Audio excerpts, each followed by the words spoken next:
தமிழகத்தில் கடந்த ஏப்ரல் 23ஆம் தேதி அதாவது வியாழக்கிழமை சட்டமன்ற தேர்தல் நடைபெற்றது. இந்த தேர்தலில் திமுக தலைமையிலான மதசார்பற்ற கூட்டணி, அதிமுக தலைமையிலான தேசிய ஜனநாயக கூட்டணி, கூட்டணியோடு நாம் தமிழர் கட்சி, தமிழக வெற்றி கழகம் அப்படின்னு பார்த்தீங்கன்னா 4 முனை போட்டி நிலவச்சு. 234 தொகுதிகளிலையுமே எந்தவித அசம்பாவிதங்களும் இன்றி சிறப்பான முறையில் வாக்குப்பதிவு நடைபெற்று முடிந்திருக்கு. இந்த தேர்தலில் பதிவான வாக்குகள் அனைத்துமே வருகின்ற மே 4ஆம் தேதி அதாவது திங்கட்கிழமை எண்ணப்பட இருக்கிறது. இதில் எந்த கட்சி ஆட்சி அமைக்கும் என்ற எதிர்பார்ப்பு அனைத்து மக்கள் மனதிலேயுமே எழுந்துள்ளது. இந்த நிலையில் ஒவ்வொரு தேர்தல்களுக்கு பின்னரும் பிந்தைய கருத்து கணிப்பு முடிவுகள் வெளியிடப்படுவது வழக்கம். அதன்படி தற்போது நடைபெற்ற சட்டமன்ற தேர்தலுக்கு பிந்தைய கருத்து கணிப்புகளை வெளியிடுவதற்கு தேர்தல் ஆணையம் தடை விதித்திருந்தது. இதனால் தேர்தல் முடிவடைந்து சுமார் 5 நாட்கள் ஆகியும் பிந்தைய கருத்து கணிப்பு முடிவுகள் வெளியிடப்படாமல் இருந்து வந்தன.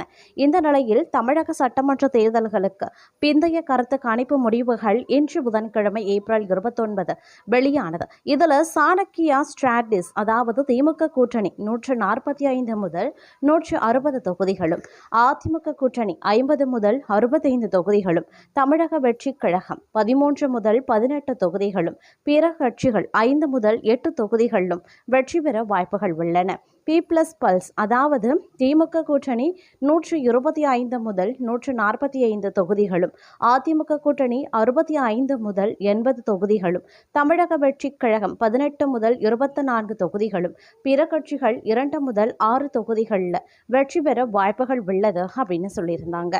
அது மட்டும் இல்லாமல் டிடிவி பீப்ளஸ் பல்ஸ் பார்த்தீங்கன்னா திமுக 125 முதல் 145 தொகுதிகள், அதிமுக 65 முதல் 80 தொகுதிகள், தமிழக வெற்றி கழகம் 18 முதல் 24 தொகுதிகள், பிற கட்சிகள் 2 முதல் 6 தொகுதிகள் வரை வெற்றி பெற வாய்ப்புள்ளது. மேட்ரிஸ் இவங்களை பொறுத்த வரைக்கும் திமுக கூட்டணி 122 முதல் 132 தொகுதிகள், அதிமுக 87 முதல் 110 தொகுதிகள், தமிழக வெற்றி கழகம் 10 முதல் 12 தொகுதிகள், பிற கட்சிகள் 0 முதல் 6 தொகுதிகள் வரை வெற்றி பெற வாய்ப்பு.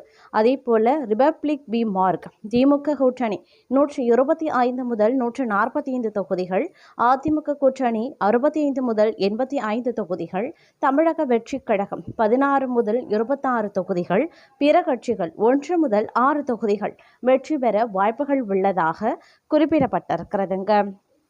அது மட்டும் இல்லாமல் இது ஒரு புறம் நடந்து கொண்டிருக்க மற்றொரு கருத்து கணிப்பு அதாவது தேர்தல் முடிவுகள் அதிகாரப்பூர்வமாக அறிவிக்கப்படுவதற்கு சில நாட்களுக்கு முன்பே நாடு முழுவதும் யாருக்கு வெற்றி வாய்ப்பு போன்ற அனல் பறக்கும் விவாதங்கள் தொடங்கிடும்.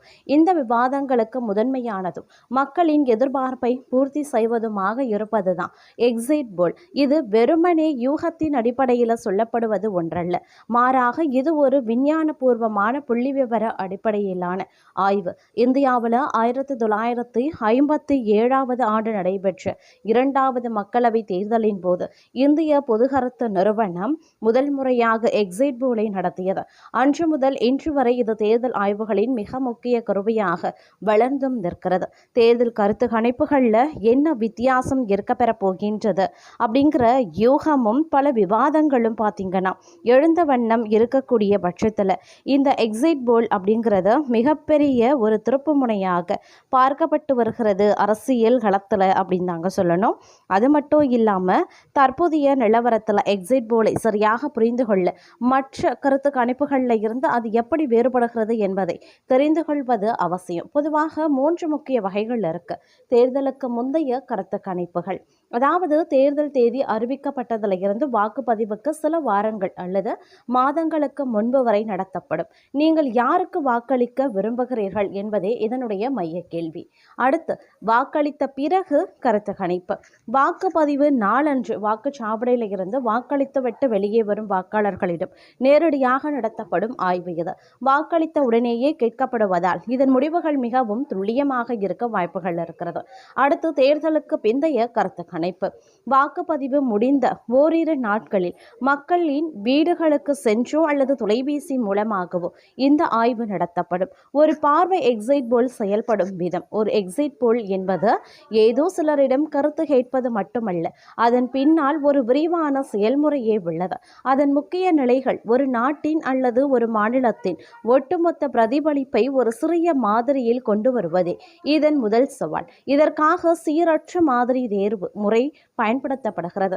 இதன் மூலம் நகர மற்றும் கிராமப்புற விகிதம், சாதி மற்றும் மத பிரதிநிதித்துவம், கடந்த தேர்தல் வரலாறு மற்றும் புவியியல் பரவல், அதாவது வடக்கு, தெற்கு, கிழக்கு, மேற்கு என அனைத்து அம்சங்களையும் உள்ளடக்கிய தொகுதிகள் கவனமாக தேர்ந்தெடுக்கப்படுகின்றன.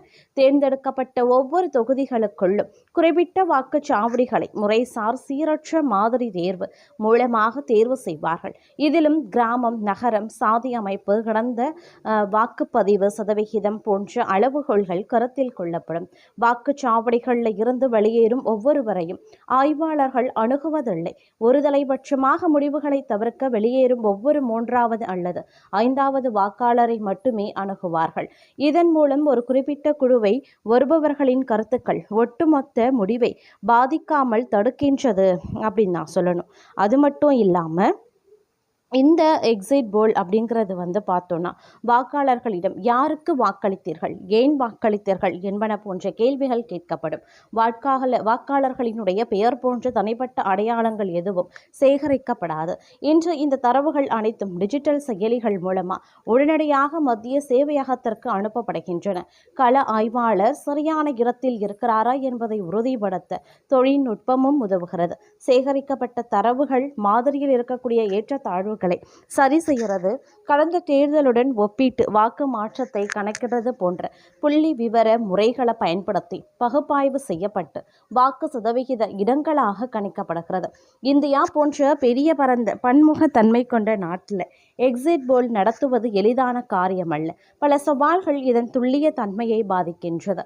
சில வாக்காளர்கள் தாங்கள் யாருக்கு வாக்களித்தோம் என்பதை வெளிப்படையாக சொல்ல தயங்குவார்கள். இது முடிவுகளில் தாக்கத்தை ஏற்படுத்தலாம். அதே போல இந்தியாவில் தேர்தல் பல கட்டங்களாக நடைபெறுவதால் முதல் கட்ட எக்ஸிட் போல் முடிவுகள் அடுத்த கட்ட வாக்காளர்களின் மனநிலையை பாதிக்கக்கூடும். இதனால தான் கடைசி கட்ட வாக்குப்பதிவு முடிவும் வரை எக்ஸிட் போல் முடிவுகளை வெளியிட தேர்தல் ஆணையம் தடை விதித்துள்ளது. அதே போல ஆய்வுக்கு தேர்ந்தெடுக்கப்படும் மாதிரி மக்களின் உண்மையான பிரதிபலிப்பாக இல்லை என்றால் முடிவுகள் தவறாக போக அதிக வாய்ப்புகளும் உள்ளது. பல எக்ஸிட் போல்கள் தவறுவதற்கு இதுவே முக்கிய காரணம். எக்ஸிட் போல் என்பது தேர்தல் முடிவுகளின் ஒரு முன்னோட்டம் மட்டுமே. சரியான வழிமுறைகள், நேர்மையான தரவு சேகரிப்பு மற்றும் போதுமான மாதிரி அளவுடன் நடத்தப்படும் போது அது உண்மையான முடிவுகளுக்கு மிக நெருக்கமாக வரக்கூடும். அது வெறும் யூகமல்ல, மாறாக ஜனநாயகத்தின் மிகப்பெரிய திருவிழாவை புரிந்து கொள்ள உதவும் ஒரு சாத்தியமான விஞ்ஞானபூர்வமான முயற்சி என்பதை அரசியல் பார்வையாளர்களின் கருத்தாகவே அமைய பெற்றிருக்கிறது அப்படின்னு நான் சொல்லணும். வியூவர்ஸ், இந்த கருத்து கணிப்பு பற்றி நீங்கள் என்ன நினைக்கிறீங்க அப்படிங்கிற உங்களுடைய தனிப்பட்ட கருத்துக்களை மறக்காமல் கமெண்ட் பாக்ஸில் தெரியப்படுத்துங்க. இது போன்ற ரொம்பவும் முக்கியமான பரபரப்பான தகவல்களை உடனுக்குடன் தெரிந்த பலன் பெற நம்ம சேனலை மறக்காமல் சப்ஸ்கிரைப் பண்ணிக்கோங்க. அப்படி பக்கத்தில் இருக்கக்கூடிய நோட்டிஃபிகேஷனுக்கான பெல் பட்டனையும் ப்ரெஸ் பண்ணிக்கோங்க.